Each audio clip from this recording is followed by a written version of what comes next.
Assalamu alaikum, dear viewers. Hopefully, all fit and fine by the grace of Almighty. Alhamdulillah, I'm also fabulous by the grace of Almighty. In this video, today I'm gonna share with you why we can't learn English, why we fail to learn English. আজকে আমরা জানবো কেন আমরা ইংরেজি শিখতে গিয়ে ব্যর্থ হই। আমরা অনেকেই অনেকভাবে ইংরেজি শেখার চেষ্টা করতেছি।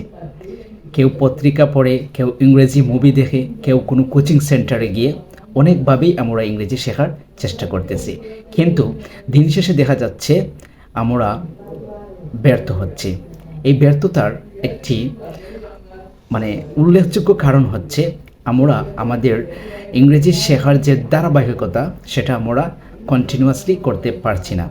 কেউ কেউ দেখা যাচ্ছে যে পত্রিকা পড়ে, ঠিক আছে, তো ইংরেজি শিখতে গিয়ে এক লাইনের মধ্যে 14 বার ডিকশনারিতে শব্দের অর্থ খুঁজতে হয়। সেক্ষেত্রে দেখা যাচ্ছে যে তার পুরো সেন্টেন্সের মিনিং অর্ধেকও দেখা যাচ্ছে সে মিলাতে পারছে না। এইভাবে 15 থেকে 20 মিনিটে ইংরেজির অত্যাচার সহ না করে দেখা যাচ্ছে কি যে টায়ার্ড হয়ে যায়, আর 2-3 দিন পরে ভুলে যায় কি পড়লো আর কি শিখলো। আর দেখা যাচ্ছে যে ইংরেজি রেডিও বা অডিও শুনতে গেলেও একই সমস্যার সম্মুখীন হতে হচ্ছে।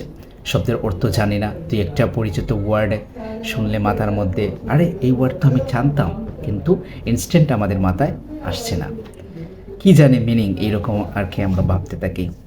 কিন্তু অডিও শুনতে শুনতে দেখা যাচ্ছে এইরকম অনেক আমরা প্রবলেম ফেস করতে থাকি, ঠিক আছে। এখন আমার কথা হলো, if you want to learn English, then you have to hard work. There is no alternative way, there is no shortcut way to learn English, to speak English.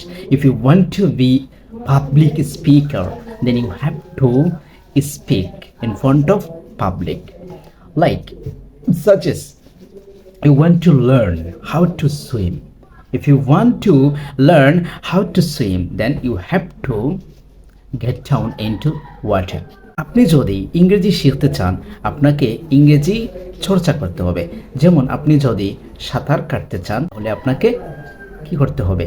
সাঁতার কাটা শিখতে হবে, আর এই শেখার জন্য আপনাকে পুকুরে নামতে হবে। আপনি যদি পুকুরেই না নামেন, তাহলে আপনি সাঁতার কাটা যেমন শিখবেন না, তেমন আপনার স্পিকিংও শেখা হবে না। সো ফার্স্ট ওয়ান কি, যে আমাদের এই কনফিডেন্স লাগবে, এটা আমরা মেক শিওর করতে হবে। If you want to learn English as a beginner, at first in the beginning you have to make sure what you want and what should you do for improve your English skill. This is the practice. Practice করার আপনার মন মানসিকতা রাখতেই হবে। এখন দেখা গেছে আমরা অনেকেই কি বলি যে আমার তো এই পরিবেশ নাই, ঠিক আছে। You haven't an environment to develop your skill, but if you want then you can make your environment. আপনি আপনার পরিবেশ তৈরি করে নিতে পারেন। যেমন আপনি রাস্তার দিকে হেঁটে যাচ্ছেন, তখন যে আপনার রাস্তার পাশে এই যা আছে, মনে করেন আপনি রাস্তার দিকে এসে যাচ্ছেন, আপনি যদি গ্রামে থাকেন তাহলে গ্রামের আশেপাশে দেখা যাচ্ছে যে এই কী থাকে, ল্যান্ড থাকে, জমি থাকে। এই জমিটায় কি আছে, এই যে বলতে পারেন যে I am now walking on the road next to me the further field, এইরকম আপনি বলতে পারেন। ভুল হবে। Every mistake learn something, without mistake something you can't learn. ভুল করতেই পারেন, কারণ ভুল থেকে আমরা শিখতে হবে। আর যে ভুল করে না, সে নতুন কিছু চেষ্টাই করে না, আর যে ভুল করে সে শিখে। তবে ভুল থেকে আমাদের শেখার এই মেন্টালিটি রাখতে হবে, না হলে আমরা আমাদের ইমপ্রুভমেন্ট দেখতে পারবো না আর কি। আপনাকে ইংরেজিতে দক্ষ হতে হলে, আপনি ইংরেজিতে আপনার স্কিল ডেভেলপ করতে হলে আপনাকে প্রথমেই মেক শিওর হতে হবে 3টা বিষয়। প্রথমেই আপনাকে মেক শিওর করতে হবে যে what, why and how. What মানে কি, আপনি কি শিখতে চান? আপনি কি স্পিকিং শিখতে চান? আপনি চান আমার সব কয়টা ইমপ্রুভমেন্ট হোক, তাহলে আপনি কি করতে পারেন?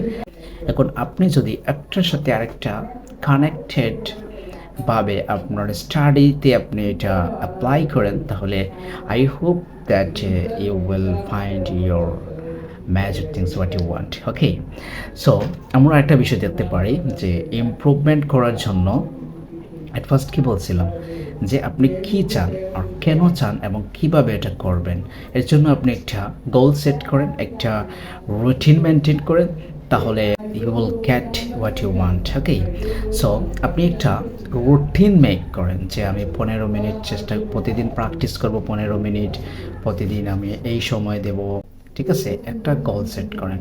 এখন দেখা গেছে আপনার কোনো মানে গোল নাই, আপনার কোনো এইম নাই, অ্যাম্বিশন নাই, তাহলে মানে এটা পসিবল হওয়াটা অনেক টাফ। ওকে, তো যাই হোক, কী করতে হবে যে আপনাকে একটা গোল সেট করতে হবে 15 মিনিট। এখন আপনি ঘুম থেকে উঠে আপনি 5 মিনিট দিতে পারেন, এই 15 মিনিটকে আপনি 2-3 ভাগে ভাগ করতে পারেন।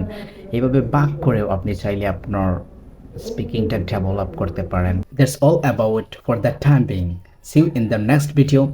Till then, stay well, stay connected. Tamim's English Care. Bye bye.